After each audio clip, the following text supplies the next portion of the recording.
begin with a general question. I'm going to ask the same question to each of the candidates.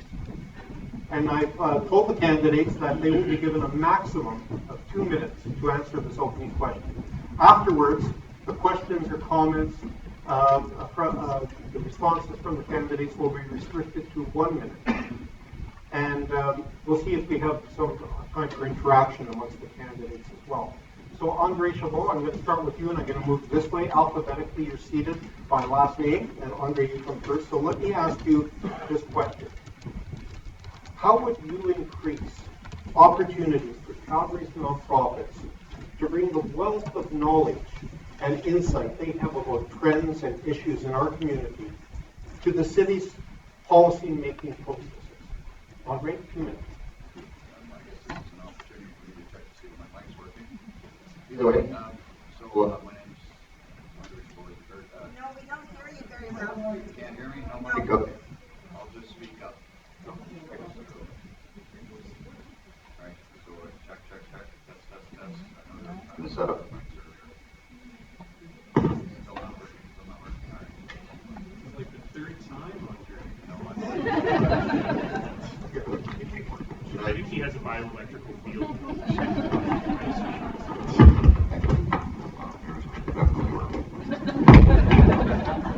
Let's get rid of this one.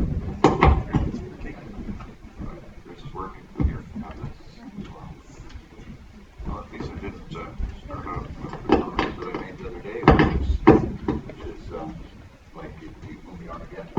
The guy says, "This is how we fix things in Russia."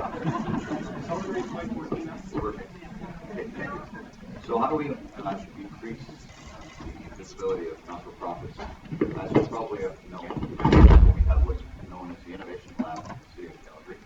We created a portal specifically for not-for-profits to maybe enter into maybe bi-directional sort of a portal so that not-for-profits could provide information into and get information out of, because there's a lot of value that can be added to many of the not-for-profits that may not have the financial wherewithal to be as effective as some of the other organizations.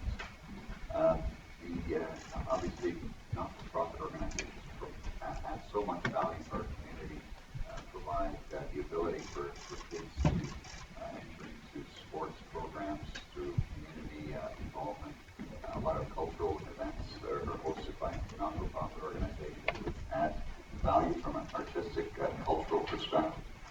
Again, how do we make sure that those organizations are better recognized or have, I guess, more value or more impact on our own policy? As I said, the Innovation Lab in the City of Calgary is our way to connect with individuals as well as businesses and the not-for-profit sector to help us to understand the needs of the community, needs of the not-for-profit sector that can feed into our policy decision making. So I think that's all I have to say about that. Thank you very much, Andre. I'm going to go next to you, Emile Gabriel. Well, thank you for the opportunity to be here. I actually consider it as an educational opportunity to learn more about your organization. I have your question in front of me. There are 3 important words in your question: to increase the wealth of knowledge and insight to our communities. Well, how do we deal with this? I'm actually presenting a totally platform, a totally different solution than the other candidate, because I am presenting a direct democracy. How this is going to work to answer this question? Let's, for example, take a question like the fluoride in water. Direct democracy means that the community has to get involved. We're going to activate communities now. We're going to be involved. People are going to discuss these things openly, and they have their own kind of time and even using new technology to help people to receive information. Now, your group here, an expert, have knowledge, they're going to engage with the communities. So they provide them with the information they need. We continue the dialogue so we can create and inform people in our communities. Once we reach this point, then the people who are informed, we take this information, pass it by the expert to work on it, purify it, modify it, and from that point we pass it on to the councillors. So the council now receiving what the people want, and those people providing information that is based on knowledge, not based on emotion. The nonprofit organizations actually are very essential to communities. The very word of nonprofit is heartwarming, especially in a world full of greed and money trying to buy election, as you heard. So the nonprofit organization will play a significant role in getting engaged with communities. And my role as a mayor to create this connection to community and communication. 3 words: connection to communities and open communication. So we create informed citizens that they can make informed decision, and the councillor studied and make the final decision about choices, such as I mentioned, subject like fluoride. Thank you. Thank you. Larry, same question to you. The importance of nonprofit organizations to the city of Calgary. Good afternoon. God save the Queen and protect the realm. And I always put myself under that sovereignty. There's an empty chair here, and I'm tempted to Clint Eastwood on it for Bill Smith, but I'll refrain from that. It's great to share my perspective. I am a lifelong volunteer, and my campaign manager, Art Pawlowski of Street Church, is also feeding the poor down on the street, thousands every month. The city is in a precarious position right now because of the wasteful spending of the last 7 years of the Nenshi regime. Obviously, city funding grants change the way a voluntary association operates. In some cases, the paid worker attitudes can actually begin to drive away volunteers from the cause. When you depend on a paycheck and want your friends to be in line for new positions, knowledgeable volunteers can actually be treated as an invasive threat, in my experience anyways. Leaders of volunteers must be careful about suppressing volunteers who are honest about defects and shortcomings that are hurting the cause. City administration must be alert to know enough about an organization's internal challenges in order to help them out effectively. So the question, let's focus on arts. In this area, can the government, the city government, possess the power to tell which type of arts deserve to be subsidized and which do not? Even though the Calgary Arts Development Authorities certainly inflates the quantity of the arts being produced in Calgary, there is no guarantee that it is increasing the quality of the arts. So we're dividing audience share basically to too many organizations, and we're getting people getting grants that are good at getting grants. They're not necessarily good artists. Thank you. Thank you, Larry. I'm going to go to David Lapp. Same question. The importance of nonprofits to our community. Thank you, Calgary. Thanks for being here today, and thank you for CCVO for putting this on. Honestly, this is a generational election. This is a time when Calgary is going to be making decisions about its future. And the decisions that we make, we should not take lightly. I work for a nonprofit. I work for one of the shelters downtown, and it's a very tough time for nonprofits out there, especially funding-wise, right? Let's talk about funding, right? But I believe that we need to have that conversation. We need to get the funding model fixed. And we need to actually repair the relationship between the mayor's office and between City Hall and different community organizations, whether it be community associations, arts groups, advocacy groups, churches. We need to repair the relationship, and I'm prepared to do that. As a born and raised Calgarian, I feel very strongly about nonprofits. In fact, it was the Olympics that really, I think, showcased Calgary's nonprofits in a very powerful way. Because in reality, it wasn't about the Olympics. It was about the volunteer power of Calgary. Calgary has the most volunteers per capita than any major city in Canada. Calgary has the most charitable giving per capita of any major city in Canada. Calgary has the most nonprofit headquarters based here of any major city in Canada. So we are, of course, the nexus of the nonprofit sector in Canada. So we need to recognize that and include nonprofits in the conversation. Thank you so much. Thank you, David. Well, let me also say thank you to CCVO for hosting us. Thanks for bringing us in to this incredible space. I'm always energized when I get to spend time here at the Canoff Center by the remarkable work that nonprofit organizations, large and small, are doing in our community every single day. As many of you will know, I was a professor of nonprofit management and therefore a thorn in many of your sides prior to taking on this role. And in this job, I've really worked hard to ensure that the nonprofit voice is heard at the table every single day. And in particular, the question is an interesting one. How would you increase the opportunities for Calgary's nonprofits? I got to say our host today, CCVO, under Catherine's leadership, now under David's leadership, has done an amazing job of that. You absolutely have council's ear on behalf of the sector.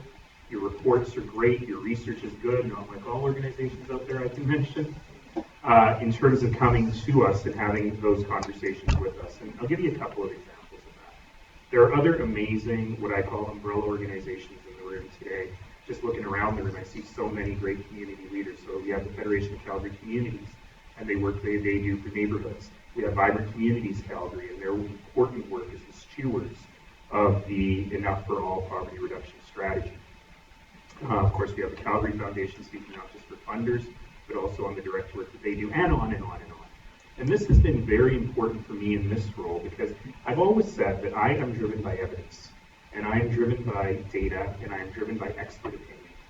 But the expert opinion isn't just thinkers and professors and researchers, it's also people with real lived experience.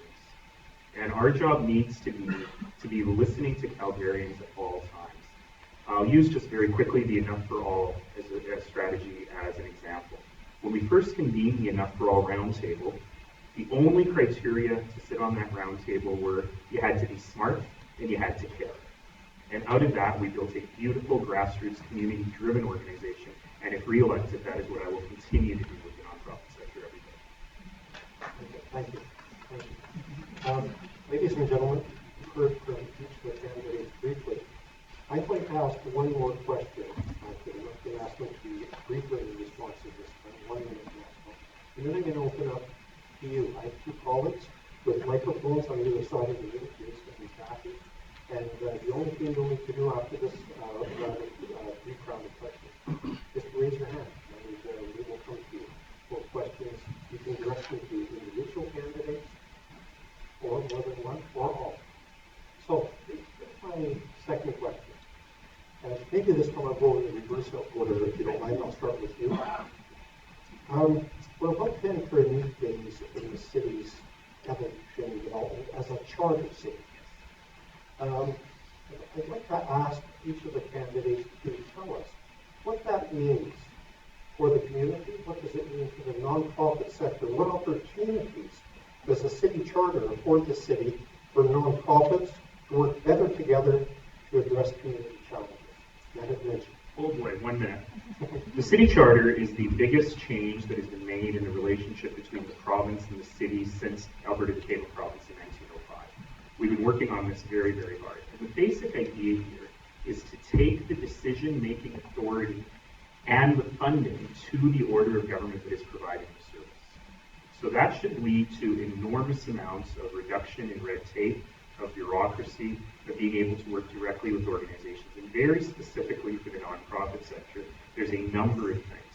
There are these collaboration tables, which include a social issues table, an affordable housing table, and an environment table. There are a number of changes to how the city can fund and provide affordable housing, particularly through the use of inclusionary zoning. We should have the ability to have more flexibility on taxation for community facilities during construction and renovation periods. That's an issue that faces this building we're in right now. So a lot of this is very technical. But the idea here is that rather than the municipal and the provincial government passing the buck back and forth all the time, the sector should have one door, one window, one place to go for us to be able to achieve better results. Thank you. David. Well, I'm actually quite glad we're talking about city charters today because there have been a lot of other voices that have been very loud in this election. This issue is pivotal. It's pivotal to the functioning of cities and municipalities all across this province, particularly large cities like Calgary. So I think that a lot more information needs to go out about this because, yes, in theory, the representation is higher quality when it's closer to the voters, i.e. the local jurisdiction. But if the city can't even balance its own budget as it is now, if we're going to give them increasing taxation powers, I don't think that's very reassuring. So I think that But that's quite concerning, and I wish we would talk about the city charters a lot more in this election. But honestly, I think that nonprofits should be quite concerned about the funding changes in the city charter, because I would be willing to bet that City Hall will be taking a lot of the power. But the power needs to be going to the nonprofits, because the nonprofits really drive a lot of the social change in the city. Yes, the charter is really not going to be the boon you think it is. Just one voice, one window concept. Just a sliding scale transit passes that have been available for 3 months. And there's been an increase of 20,000 qualified applications. It's estimated to go over a committee, and I've been at committee for 4 years, committees and council. I've seen these things go through. So it's going to be oversubscribed so fast that the financing of 50-50 subsidy on the transit system is going to be shattered. So we give the ability to grant a pass to the social service agency. They blow the whole budget, $3.5 million, in like the first 3 months. And then they're asking for more. And so when you start giving stuff away and you're not careful about the qualifications, you actually end up hurting the people that need it the most. So it's huge risks that are coming. As you heard Mr. Nenshi give you the nice side of the charter, and having more authority for the city, I'm all for it. But he didn't give you the dark side, and you are entitled to know the facts. The charter as it is a dangerous thing. Why? Because Mr. Nenshi, and he has the right to respond to my point, he spent lots of time having behind-door discussion with the Premier of our province, and he asked specifically for extra taxation power. The charter does not indicate clearly in the most strong legal term that the mayor does not have the right to raise taxes. So once the charter been jumped in October, the mayor if he became the mayor, he will have the right to increase your taxes. You already complain about taxes, but he will have the right to increase taxes any way he wants. So would he commit himself, provided he became the mayor, that he will never exercise that right or ask for the charter to have exclusively this clause in the most clear legal term that the mayor would never have the right to have extra taxation power? You need to know the facts. The facts being denied, and it's time to know the facts, my friends. Thank you. So to clarify a couple of things, first of all, the City Council has been directly involved in the negotiations and determination of what ultimately will form part of the discussion at the provincial level. And additional taxation power is not on the table, period, end of story. The issue around what additional tools it'll give us the ability to be more reactive, more proactive in many cases on land use issues, taxation issues. It also gave us the opportunity to review the COPTER regulations, charitable organizations, property tax exempt regulations, and so that there's a clear understanding of what a not-for-profit organization actually is. Bingo associations, as an example, which are largely for-profit and not-for-profit, depending on whether it's a concession stand or otherwise. They've not been classified as Class A type bingos and have been effectively or removed from the exemption regulations. And through this discussion, we've had the opportunity to fix that. And as always, we are legislated under the Municipal Government Act that we must always balance our budgets. We cannot actually put forward a budget that doesn't balance. So it's never over, never under. Revenue matches costs. Thank you very much. I mentioned earlier that there would be an opportunity for candidates to engage with each other. I'll go to Naheed Nenshi, and then I'll come to you. Sure, Andre actually did a very nice job of what I was going to say, which is it's important to understand what's actually true. I know that's unfashionable in politics these days, but it's important to understand what's actually true. And number one, the mayor doesn't have any power anyway. It's city council who does all of this together.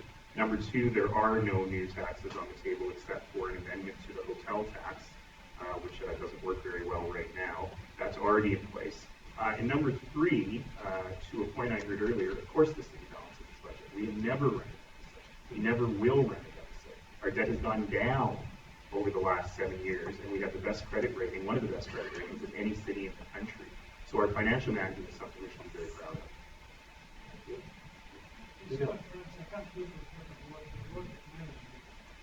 I have a document here with me, and I would be glad to share it with you, where Mr. Nenshi specifically asked for extra taxation power.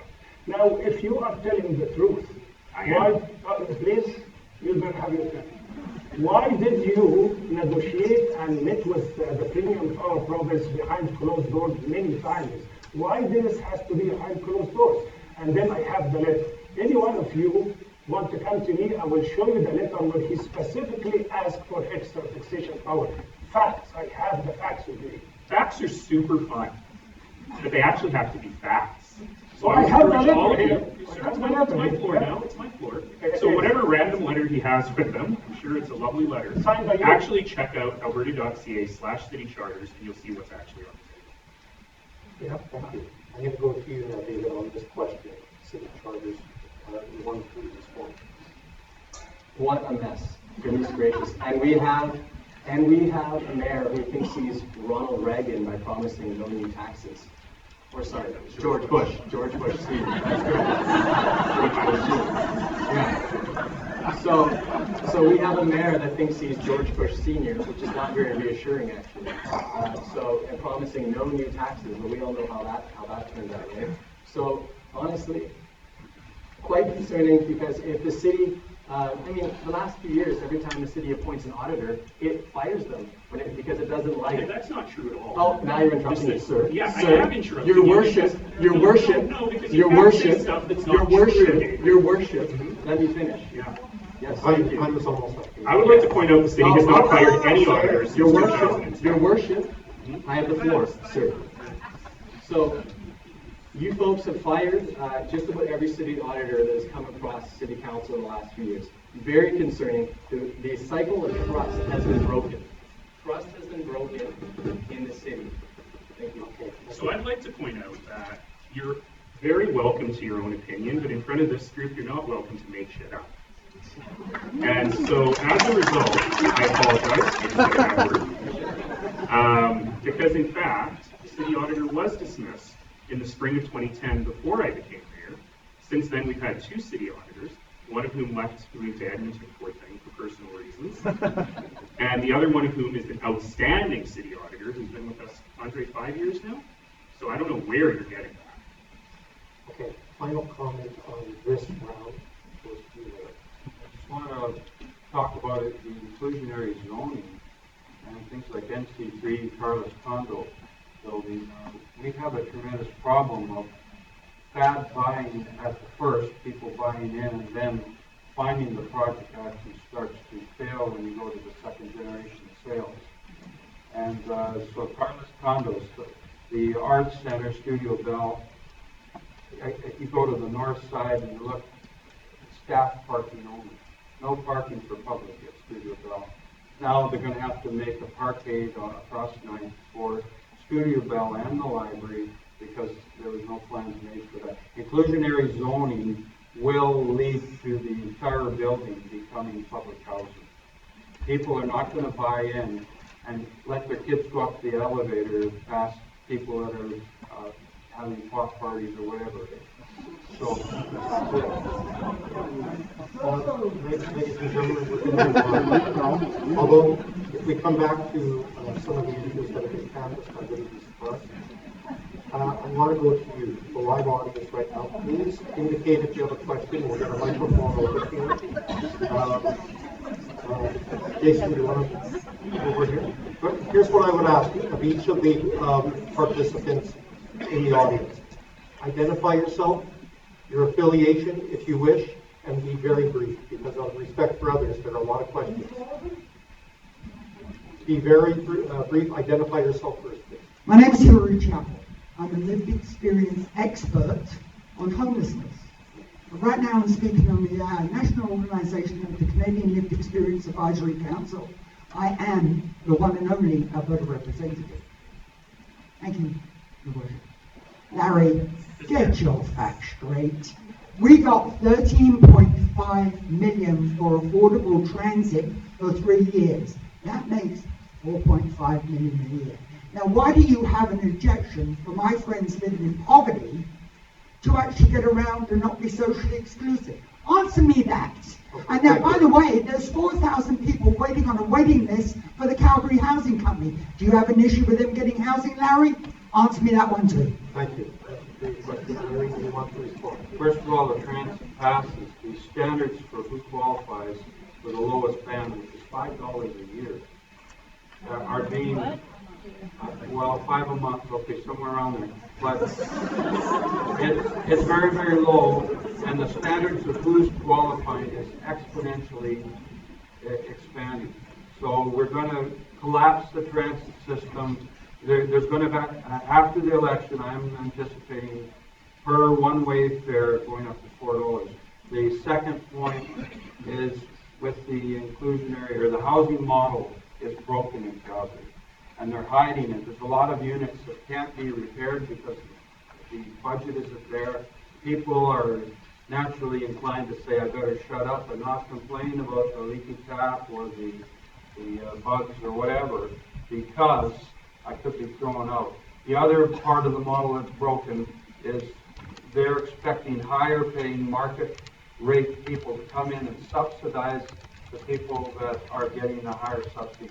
That is contrary to human nature. It will fail, I guarantee you.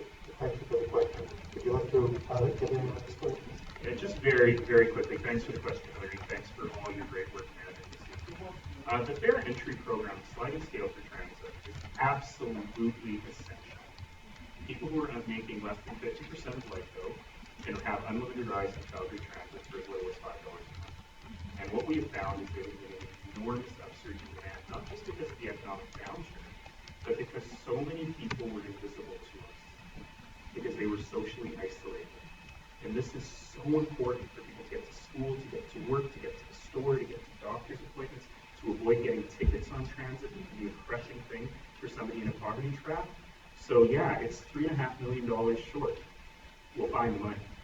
There's no way we're cutting that. Andre Chabot.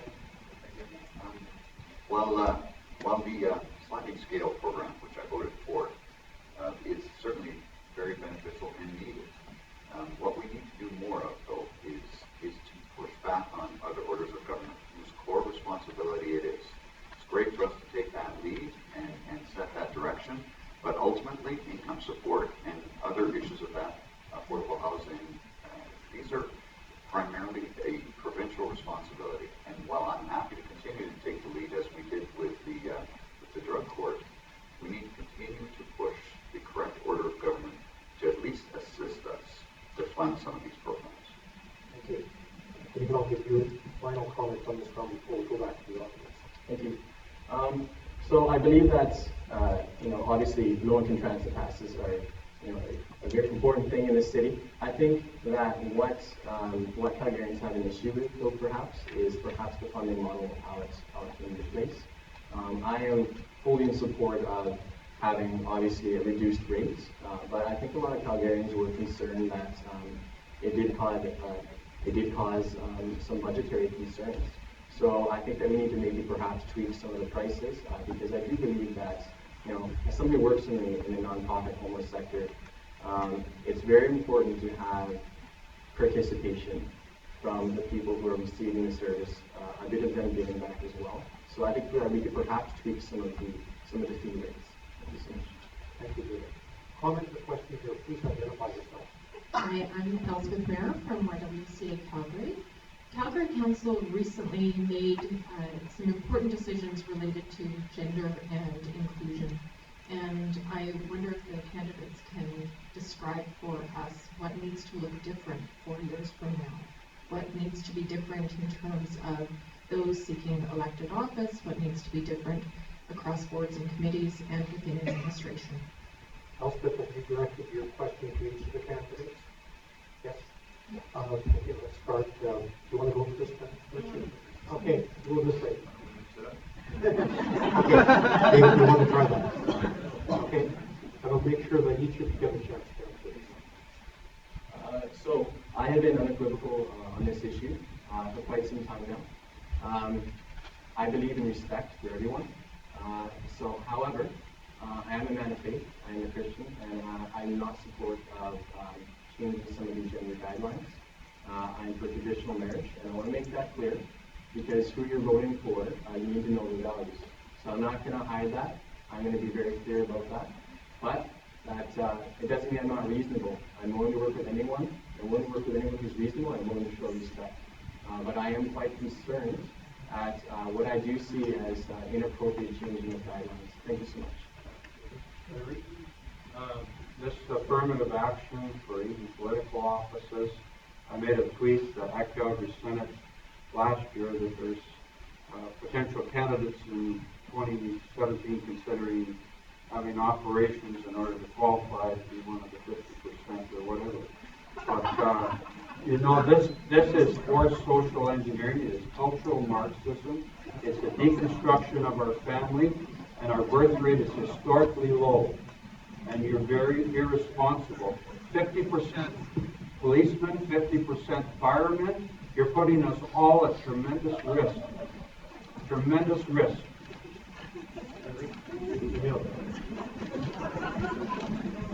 Please try to address the question. Maybe we need a real major culture shift.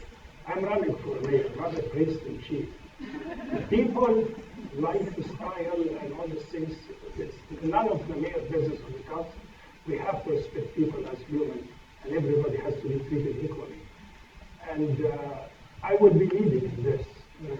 Even the gender balance in the council, I have announced we're going to meet very soon. There are at least 4 ladies running for councillor, and we're going to be joining together because all of them are in agreement and commitment to term limits. Our problem in the city is the politician, the career politician who's running to make a career out of it. One of the major things that's going to solve our problem have people committed to serve people and committed to term limits, not coming to make a career out of it. So remember, I'm going to make a culture shift. We're going to respect women. We're going to respect everybody with any choice they have in their lifestyle. It's none of the mayor business. And we will work into changing the culture and the thinking. Leave people alone and let's have love and respect more than judgment. These guys would say I sound like a broken record, but as one of the original signatories to the Canadian Coalition Against Racial Discrimination, we quickly identified that the scope of that initiative was way too narrow. We needed to expand the scope of that initiative to include gender discrimination, age discrimination, mobility, physical disability discrimination, a number of other things whereby people are discriminated against. And so the city adopted a policy that is continuously expanding and looking at other ways of providing inclusion for all. And we're trying to spread that message out to the public sector. When I grew up in Saskatchewan, I remember one of my uncles, my godfather, he said, you know what, all people are created alike.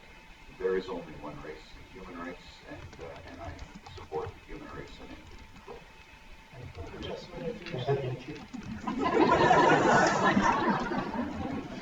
Final comment on this question before I go back to the audience. Thanks, Elizabeth. You asked 3 specific questions, and I'll go through them really quickly.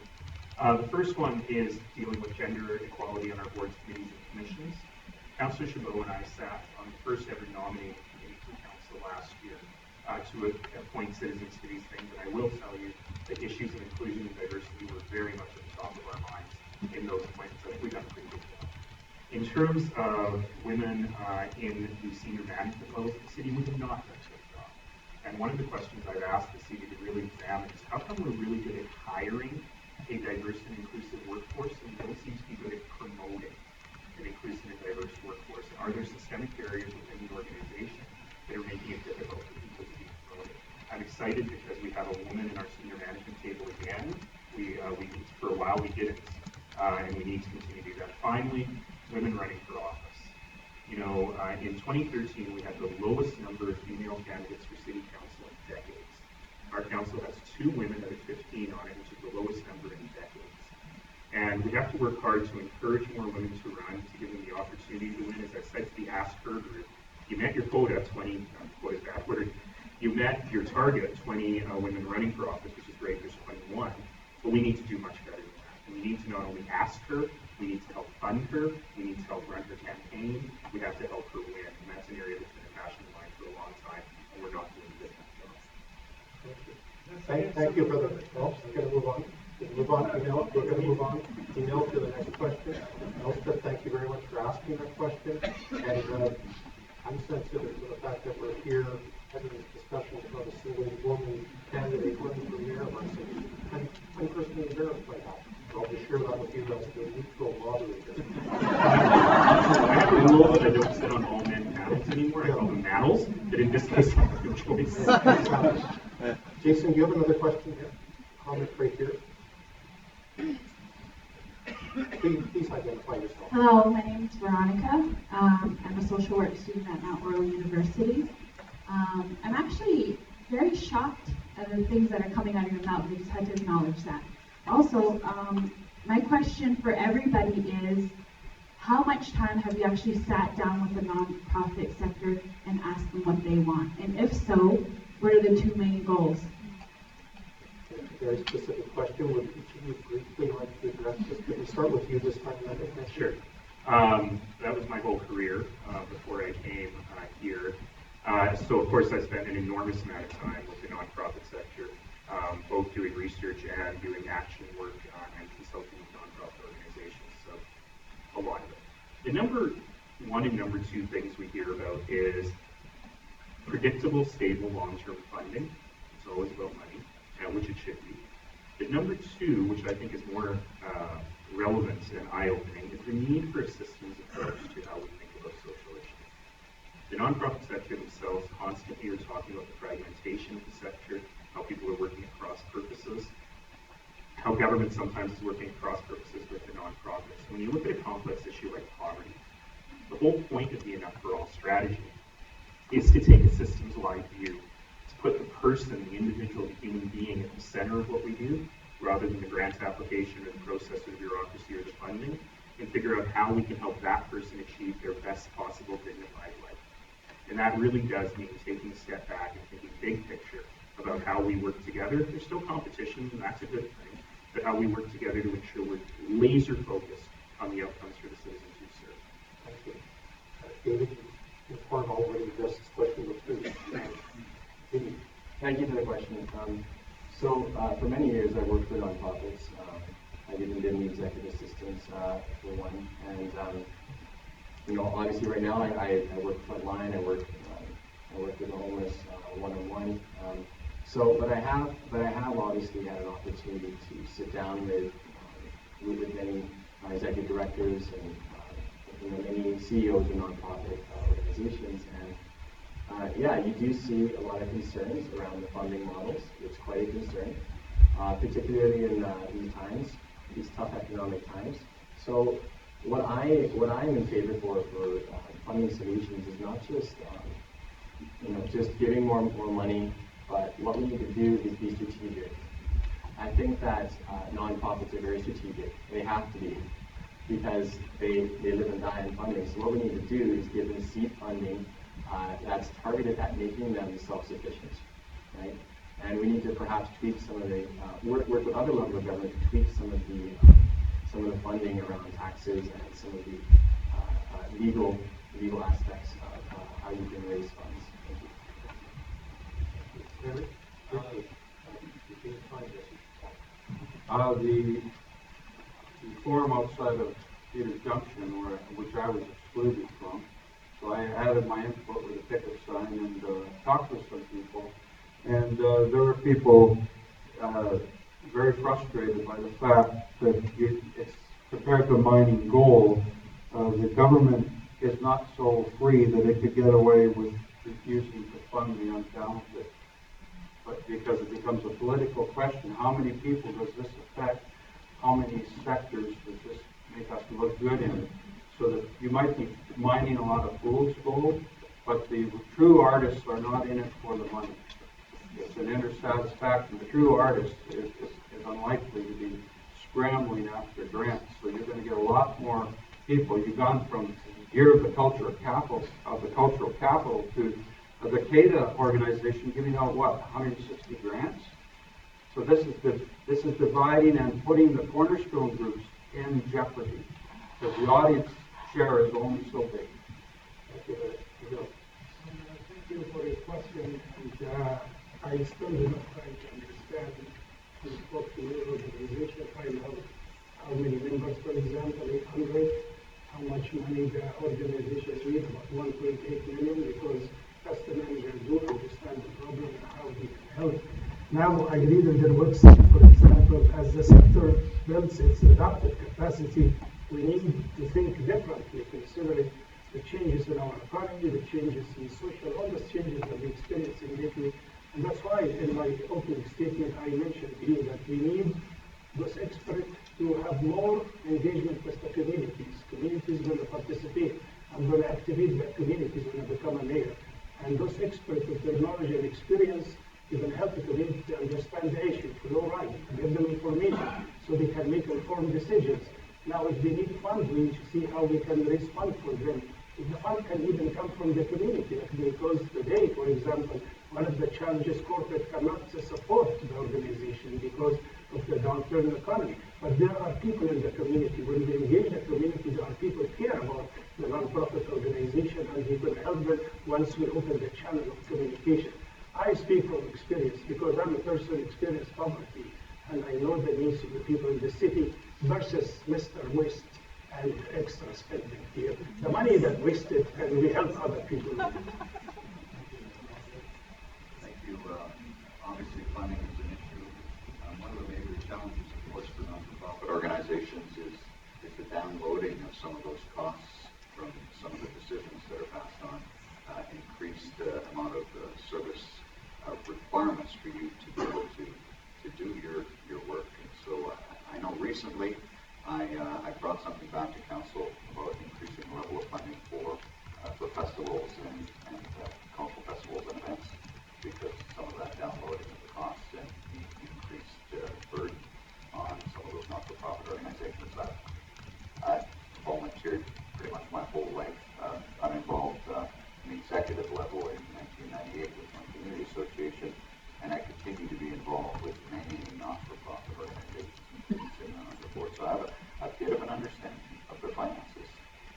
Typically, they don't like me hanging around when we discuss budget because I scrutinize it, maybe a little too much.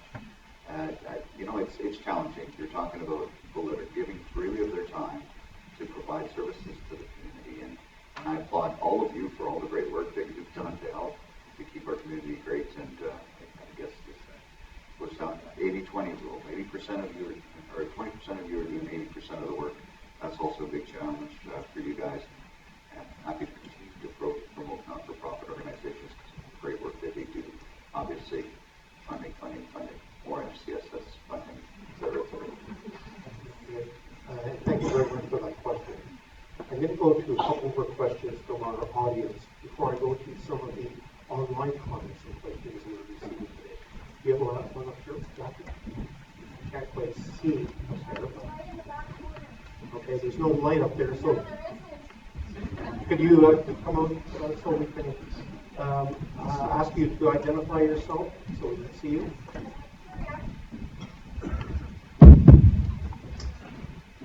Hi audience, my name is Mizanur Rahman, and I am living in Calgary since 11 years. I had a chance to become a candidate in Calgary West for the last elections, and I have very much precisely questions to our mayor. And when he ran for the mayor 7 years before, I advocate my voice for him too. But today, I'm really very much undecided whether I'm going to put him or not. The question has been raised. The first questions, whatever I have been observed within 7 years, the decision has been made on the base of the ideological. And political campaign, we don't know that who belongs to which ideology. First of all, I don't know exactly yet about all of the candidates what political ideology behind the person. You have a question? Yeah, question, because I'm explaining, I'm good at that. And this is the ideological question because when they take the decisions, they take the decision on the basis of the ideology. And specifically, when they pay to Uber to come in the market and oppress the taxi industry, and in order to have a highlighting to put more taxi license on the market, which is literally just the topic. Thank you for your comment and question. Of course, you realize we're here to talk about the future of the nonprofit sector in the city. However, we will take briefly an opportunity to Naheed Nenshi to address the question if you understood. I did. There were two questions there, and I'm happy to answer them. Number one is, and I was shocked because I said this to someone yesterday, and they went, "Oh, now I get it. There is a reason I wear purple every day. Because it's not red or blue. It's a combination of red and blue. And that is very much because I believe that partisan ideology has no role to play in municipal government. And I will tell you, with very few exceptions, and I know Councillor Chabot will agree with me, it doesn't. We disagree on some things, but I know you'll agree with me on this. There are members of council who belong to political parties, who have long volunteer work with political parties like Councillor Chabot has, but that stuff gets parked at the door. And we have on our council this huge range of ideology from Mother Earth will save us all to Tea Party of Canada. And generally, we actually work together. Our last two budgets were passed unanimously. I could not find a city budget that had been passed unanimously in over 40 years. Each of the last four mayors did not have a unanimous budget. We had two of them. And so I actually think we've done a very good job of setting aside ideology in terms of moving forward in a way that makes sense for people. Do you mind if I answer the Uber question too? There was a second one in there. Just very, very, very briefly. The world of transportation economics is changing. The taxi system before wasn't working well. You had a few people who were making a lot of money on the backs of a lot of people who were working at below starvation wages. And we have to continue to reform that industry. As for Uber, I'm actually very pleased that Calgary is the only city in North America that actually got Uber to agree to our regulations instead of the other way around. And actually bringing in regulations, you've got to have insurance, you've got to have training, you've got to have a proper driver's license, you've got to have a vehicle inspection, you've got to have a background check operated by the police, not by a private online company. And those things, I think, actually have helped for safety and transportation choice for everyone. Okay, thank you. Now, I just want to let panel know that you don't feel obliged to answer every question because I want to get to more questions. But David, you indicated you'd like to respond to this question. Could you be brief, please? Yes, I don't agree with that. Sir, thank you for the question, and I'll be succinct. I do believe that it's very important that partisan politics stays out of the local realm. It's very depressing when people say that they're nonpartisan, but they clearly are in bed with special interest groups. So I'm not going to name any names, but the establishment candidates up here get a lot of money for special interest groups, developers, political parties, you name it. So let's call a spade a spade. Let's not talk out of both sides of our mouths. On the Uber issue, yes to Uber. Thank you. Andre Chabot? Yeah, so while it's supposed to be nonpartisan, there's still some ideological leanings. I think for the most part, some members of council may be more financially prudent than others. Ultimately, some to be more pragmatic, some more with a social conscience. At the end of the day, decisions are ultimately based on the individual's interest in representing his constituents, and you'll get people voting for the same issue for completely opposite reasons. So, actually, in support of what the mayor said, ideology isn't the core driving issue on votes on council. I'm going to go back to the audience now. Yeah, there's so many questions. We're going to have a hard time getting all in, but Jason, question, please identify yourself. Yes, thank you. My name is Rita Aboud, and I'm actually a consultant that works with a variety of these agencies, and I'm privileged every day to to have the opportunity to do so. My question is about the current opioid crisis. We have individuals who are passing away at alarming rates. We know now in the United States, I'm not sure if in Canada per se, that people under the age of 50 have more of a chance of dying from the opioid crisis than anything else. We're not far from that. I would like to know what your ideas are of how we're going to address it at the Calgary level. I'm not interested in any attacks on anybody else on the panel. I want to know what you will do if you are mayor on the opioid crisis. Okay, thank you for the question. You've directed your question to the panel, so I'm going to ask each panelist to briefly respond to a very complex question. I know, but briefly.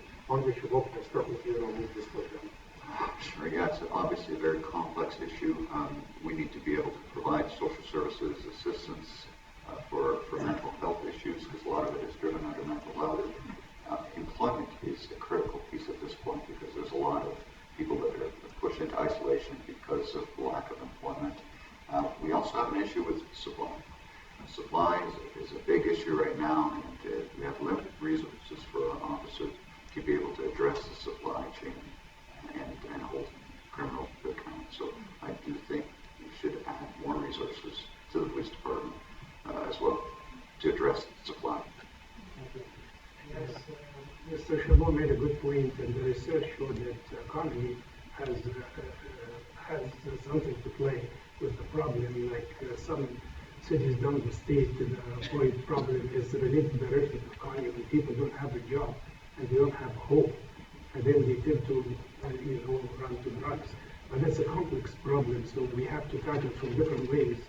We have to improve the economy to provide jobs for people, the dignity job, but also we have to have a treatment centers, and in those treatment centers, we also have to have social worker or psychologists to sit down and spend time with those people, try to help them to find out why they went that way, why they overdosed.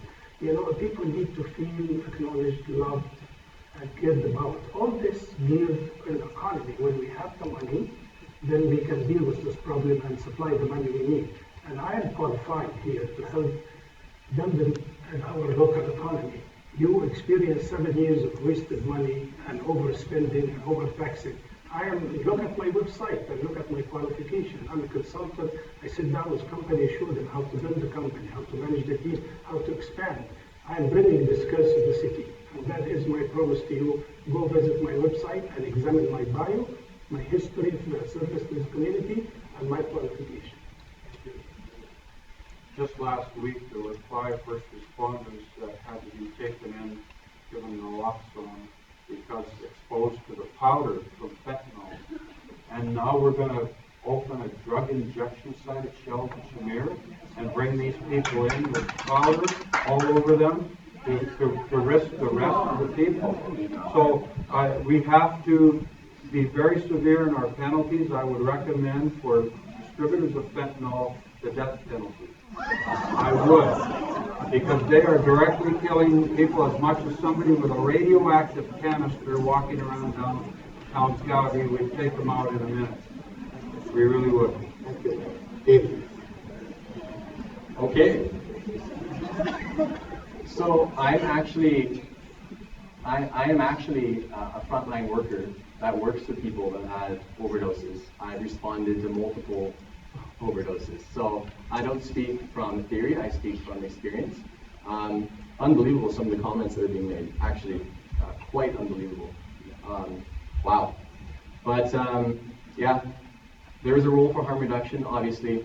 I worked in harm reduction in toxes for quite some time, but I will say that it's not the be-all and end-all. It's chalked up to be mandated treatments and quality case management, in my opinion.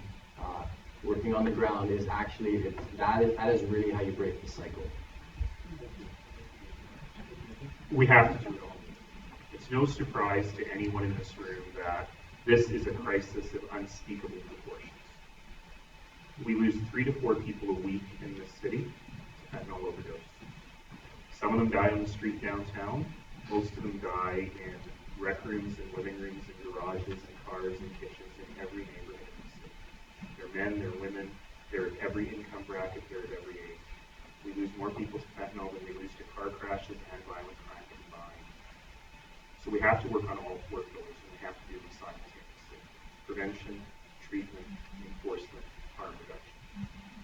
And we have to have all of that available. The federal and provincial governments have made significant funding available. We have to now make sure that we're deploying that in the ways that the evidence shows us is most effective. Now on harm reduction, I'll tell you, it's been a journey for me on this one. I don't like safe injection sites. I feel like they're an admission that we as a community have failed. But the evidence is crystal clear. They save lives. And we have to save people's lives. So our ultimate goal of our strategy has to be save people's lives and help them get better. And we have to do that with all four pillars of the strategy. Thank you very much. It's just a cycle, that's repeated. It's just a cycle. This is a really big, important issue. Unfortunately, we're going to have to move on because some of them we're trying to get in. Jackie, you have a comment up here, question. It's great to be here, Pierre Pay from Kentucky Gallery, so thank you, David, for hosting us at CCVO and all the mayoral candidates. ATB Chief Economist Todd Hirsch recently argued that in order to attract the best and brightest people in the world, for companies like Amazon, cities must have strong arts and culture amenities, including visual arts museums and galleries. Of course, this is also important for those of us who already call Calgary home. How are you prepared to show leadership and work with city administration in ensuring Calgary's visual arts community is positioned to develop and thrive? Thank you. Now, you didn't direct your question to any particular candidate, so can I ask you if anyone would like to respond to that? Naheed Nenshi first, and I'll come to the others if you would like to address it as well. Thanks, Pierre, and thank you for your advocacy on this issue. You politely didn't specifically ask about contemporary Calgary, but I'm happy to answer the question generally and specifically. We know that investment in the arts are not only investments in quality of life, but they're also hard-nosed economic development investments. That's something I understand very deeply. And I'm very pleased with the conversation that the city is undertaking now on what a long-term sustainability framework, particularly for larger arts organizations, looks like. And I'm really looking forward to getting those recommendations re-elected and implementing them. In terms of visual arts, I want to thank you for the piece that you wrote this weekend, because I think it is a really good opportunity right now for us to have a conversation with stakeholders and with the community about what makes sense. What makes sense in this economic environment, what makes sense given the facilities that we've been talking about as well. But I'll tell you this very clearly. Once you're ready, the city will be a willing partner with Contemporary Calgary and with other organizations to figure out how best to move forward. And if that means the planetarium, we'll figure out how to make it work. If it means something else, we'll work with you to figure out how to make that work. But we're happy you're having the conversation with us, and we will always remain at the table for that. Thank you. I'm going to go to each of you. David, I'll go to you next. Thank you. So obviously the visual arts are major components in our city, and I'd love to see that happen more and more. It's not just one size fits all for art. There's obviously, as we know, many types of arts, and I consider film a part of that as well.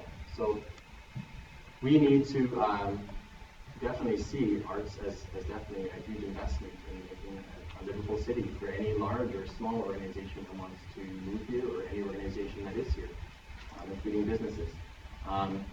I think it's unfortunate that the negotiations deteriorated between the city and various arts organizations. It's tragic, but I will be a willing partner with arts organizations. I was the only one at committee to speak against the contemporary arts scheme. It was flaky from the beginning. It was just an amalgam of a few groups that just got together the year before. They didn't have the base. The problem, nobody who folks cares about the art dares to raise the question of oversupply. Too much art does not necessarily lower the prices or cause the artist to go into another business, but it surely augments the drive for more subsidy. So we're in a cycle here we can't get from. A lot of our efforts artistically are good community art. The moment you try to professionalize everybody, it's a bottomless pit of demand and only a small amount of discretionary spending that the public has to use on such endeavors. Thank you. Yeah, I like to talk to you about the art in general from 2 points of view. The art that makes the city more attractive and beautiful and pleasant to live in, But also, I like to talk to you about the investment. You know, in our province, we have three major sources of revenue: the oil, and you know what's happening to the oil now, and then agriculture. Agriculture being subsidized lately. Those are the two major sources of income. But what is the third one? Tourism. And art attracts tourists. You know, I was born in Egypt, in Giza, a few miles away from the pyramids. That's a piece of art. People think of it that way. You know how many trillions of dollars the pyramids brought to the economy of Egypt? So the art is very important, actually. If we have, there is that big egg, the Ukrainian egg, and this big egg, the largest in the whole world, the queen, and one of her visits to Canada, the queen, I've seen so many things, many of you haven't seen it, but she made a queen to stop and see that big Ukrainian egg, Easter egg. So, you know, art is very important if you think of it as an investment too. So for me, as your new mayor, I will pay attention to how to combine arts with investment and to make our city more attractive. But one thing I promise, there are going to be no permits here, except library permits. Thank you. Andre Chabot, last week. Thank you. To say visual arts is a critical piece to be recognized as a world-class city, but it's not limited just to visual arts, performing arts.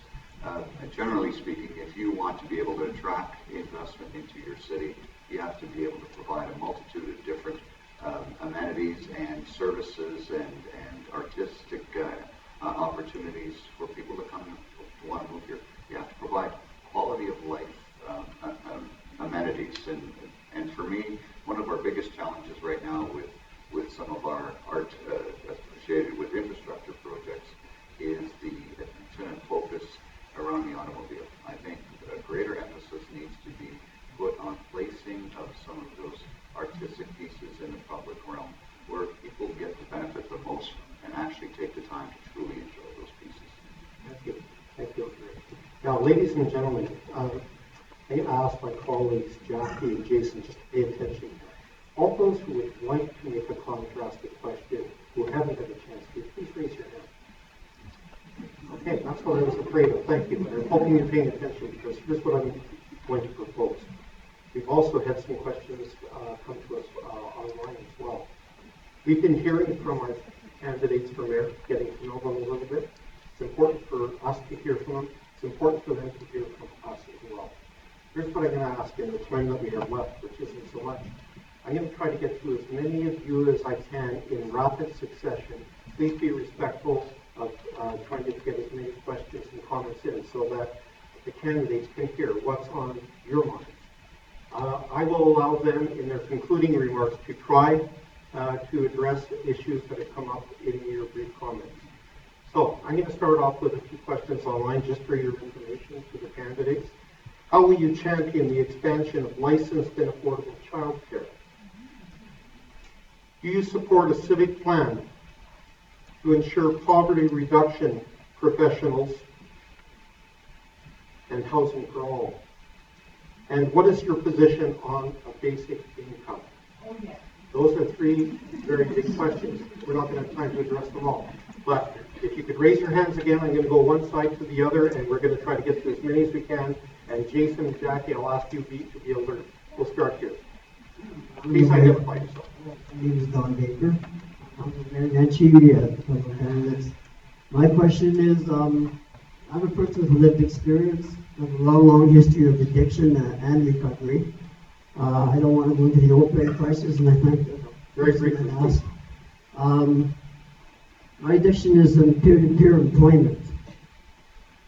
The people with lived experience, I work for Canadian Mental Health now, and what I would like to know is, would you support a program that hires addicts and people with mental health issues to work with each other to bring better health and quality of life at a substantial wage? It's a program that's working well in the city, but it's not expanded yet, and it definitely needs support. Thank you. Thank you very much for the question. Another question over here. My name is Sarah Mycroft. My question to the panel is, what would you do as mayor to help better inform communities about the benefits of social housing and the medium? So so we can start developing some of the land that has already been purchased and sitting vacant. Thank you. Thank you very much. Over here. Hi, my name is Matthew. I work with a healthcare nonprofit, and I was just wondering of all the candidates, in one or two specifics, how you would be a champion or an ambassador for the nonprofit sector in general. Thank you. Thank you very much. Over here. Marianne Brady with Horizon Housing Society.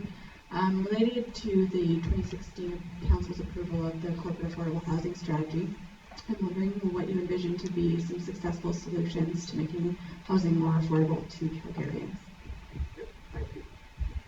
Helen Mott, and well, my question is not a voluntary organization.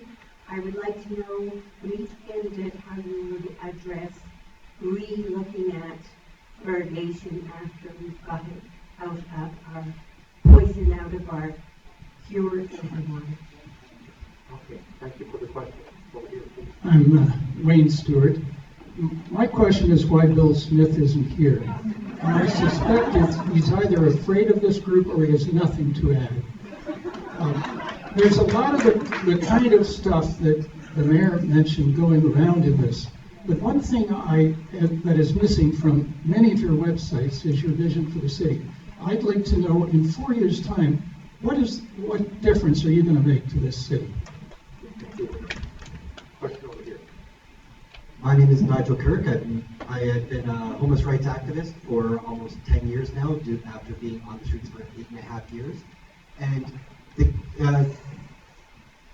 mayor and the councillor had spoken about diversity at City Hall, but you failed to mention things like homelessness, which discrimination against the homeless community is very real and is still not recognized by any level of government. So will you start recognizing it? And the first step that you can do is, will you implement a policy to no longer include hostile design designed to prevent homelessness, such as the fins in the library, or the sculptures on Center Street platform, or redesigning your benches on transit, in order to make sure that the homeless community feels welcome in Calgary and not discriminated against?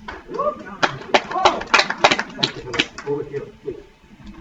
Yes, thank you. My name is Carolyn Gord, and I work with the Alberta Council of Women's Shelters. And my question follows up on an earlier one related to increasing gender inclusion, representation of women in politics. And it relates to a campaign that we have going right now called Lift Her Up. You can find it on our website. And we're asking candidates across Alberta running for municipal and office and school boards to what they're willing to commit to in terms of not only supporting women candidates, not only while they're running, but then how do you create safe spaces for women once they get elected? And yeah, I don't think I have to say any more. Thank you. That's a very good question. One more over here. Hi. I'm extremely concerned about the downturn in the economy, not just because 1 in 10 people have lost their jobs at a 10% unemployment rate in Calgary, but also because it has a huge impact on the nonprofit industry. The nonprofit industry has had huge budget cuts, both from city, provincially, and also from donations. So how are you going to work with the business community? Very good. We'll take one more question from both sides. Jason over here. Hi, Penny from Further Education Society. I want to know how you're going to carry on the truth and reconciliation, the great work that Mayor Naheed's done, and no offense, but really just the last two gentlemen on this end.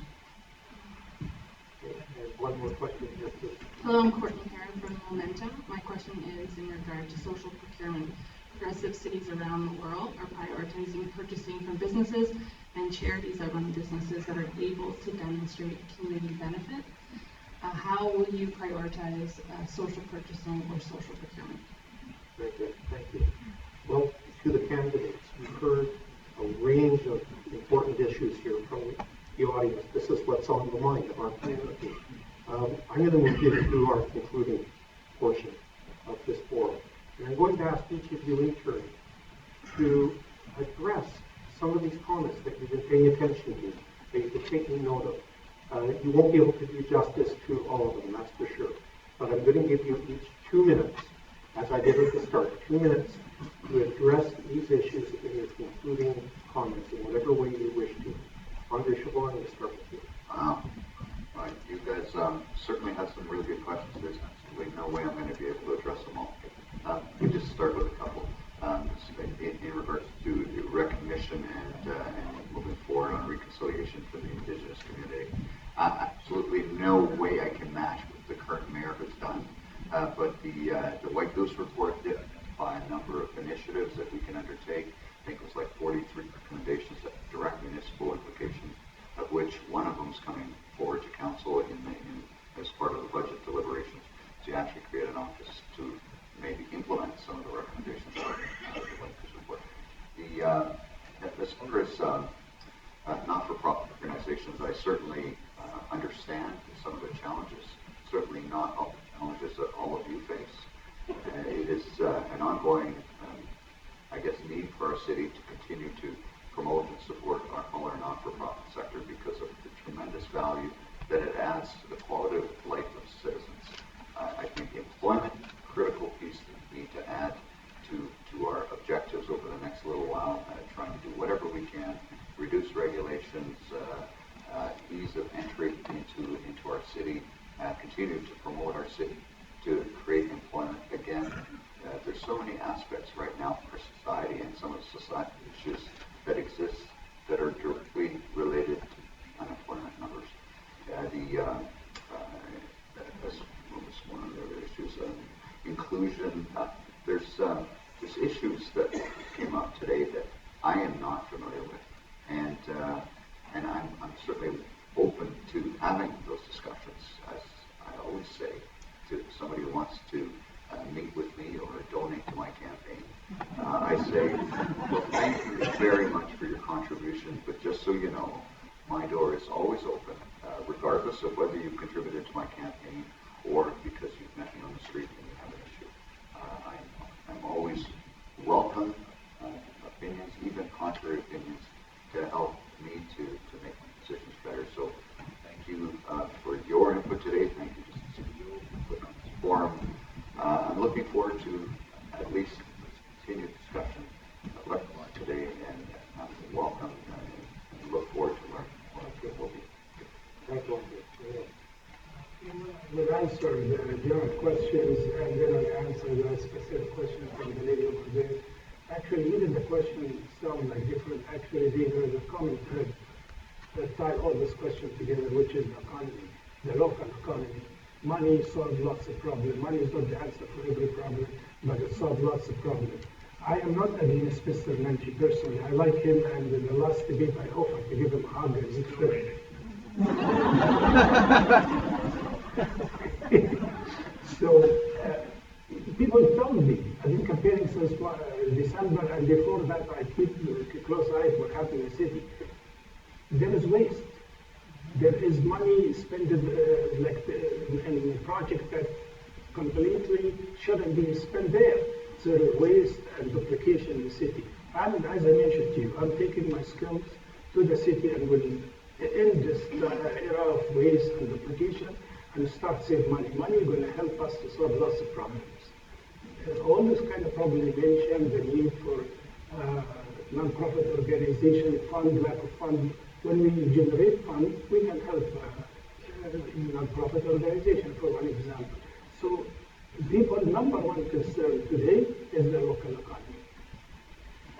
As far as your specific questions, I don't preach or lecture. That's not my background. I took an initiative. As far as reconciliation, I speak from a personal experience. I was a person being persecuted. That's why I left my country.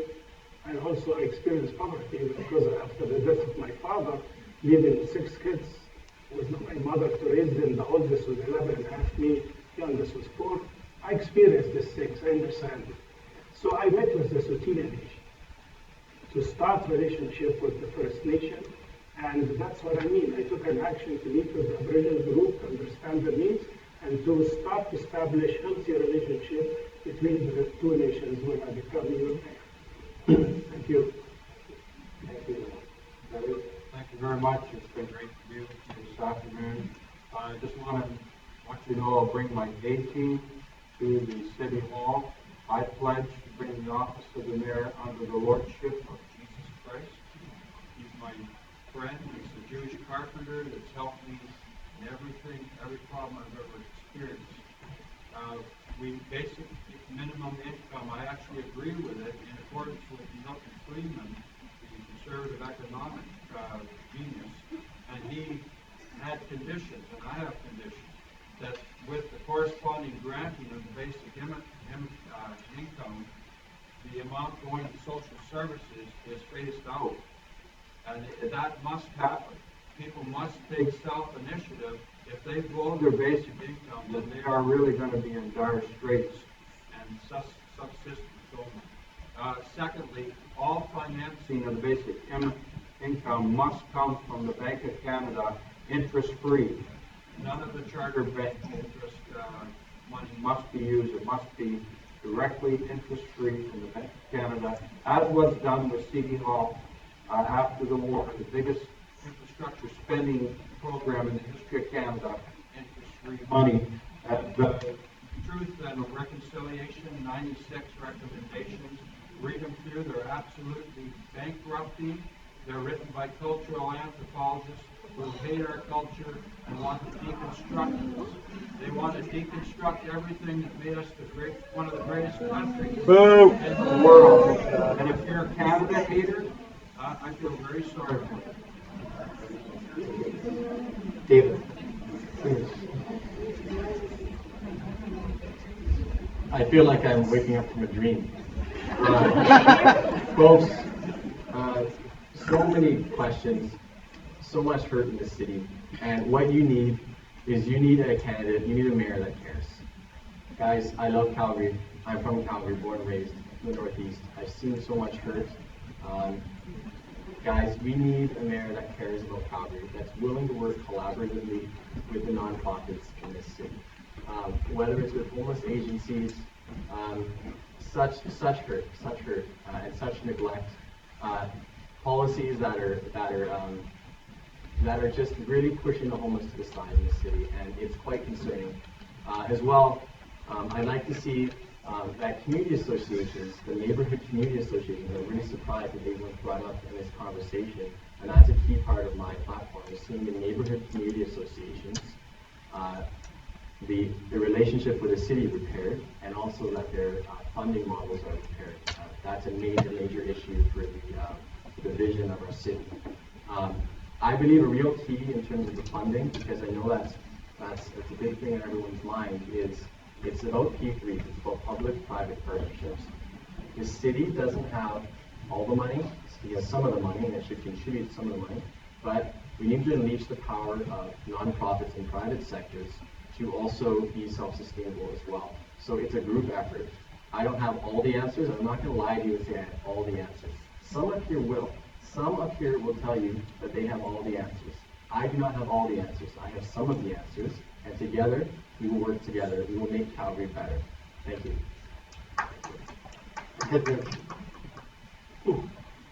I've been spending a lot of time in the narrative of this election talking about three things. A better economy, how we ensure that every single one of us has an economic opportunity. Stronger and safer communities, safety, housing, addictions, poverty, environment, how those things go together to make sure that every one of us can live a life of dignity, and a smarter city hall that can spend money on the right priorities, including, by the way, we've been very, very careful not just to preserve, but to increase our CSS funding, even in tough economic times, because that's an investment we must make. Now, here we go. I'm not going to be able to answer all these questions. I will commit to you today, here's a new campaign promise, that if I'm fortunate enough to be reelected, and if David will have me, I will be willing to come and do another session with CCVO, which will just be a bear pit. I won't even talk. You can ask me anything, and try and lobby me on anything, and convince me that I'm wrong on stuff too. But here we go. Expansion of childcare, that is mostly a provincial responsibility. Our job is mostly zoning. We're very good at it. We're going to do more of that. Poverty reduction, housing, enough for all is a very important thing. We're going to be absolutely committed to it. We'll continue to be committed to it. We are committed to the 10-year plan to end homelessness and the corporate affordable housing strategy. Basic income, yes, I believe in it. There is no political will at the federal and provincial government. We can't wait forever. We've got to keep doing work while we're moving towards it. Yes, we need to have people with lived experience in having decent, meaningful work in the private sector and in the public sector. I got an email today from somebody who is recovering from addiction, sending me an email saying, I love my employer, Blind's Era Restaurant, because they gave me a second chance. Good for them. Benefits of social housing and fighting NIMBYism. We're getting better at that. Communities are getting much better at that. They are welcoming social housing, not always. There are candidates running for council that do not believe in it, that are running on a NIMBY platform. Find out who they are, don't vote for them. Can you be a champion of the nonprofit sector? I sure as heck hope I have been. I grew up in a family where sometimes we didn't have any money, sometimes we had less than that. I grew up in the nonprofit sector, and I hope that I've been a champion for these 7 years. Affordable housing situations we talked about, fluoridation, I'll come back to it. Why isn't Bill here? Tweet him and ask him. What is your vision for the city? I hope I've been clear on that. Go to my website. Discrimination against the homeless community is bad. Lift her up is good. Economic downturn we got to work on. I will continue my work on TRC, and let's talk more about social procurement.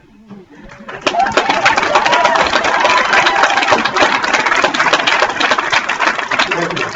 Ladies and gentlemen, we now move to the conclusion of this forum. I want to thank all of the candidates. I want to thank each of you who have participated in this forum, in the live audience and those who have been participating online as well. I want to thank our hosts at BJD, and I want to thank my gang at CCVO, especially Jackie and Jason, who had a really good workout plan.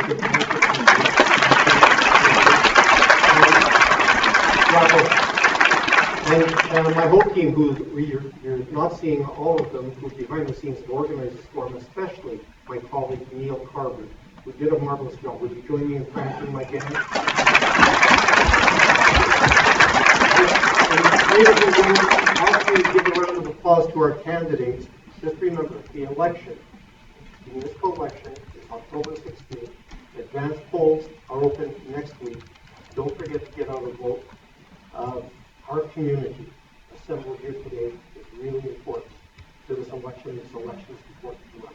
Thank you all. Thank you to the candidates.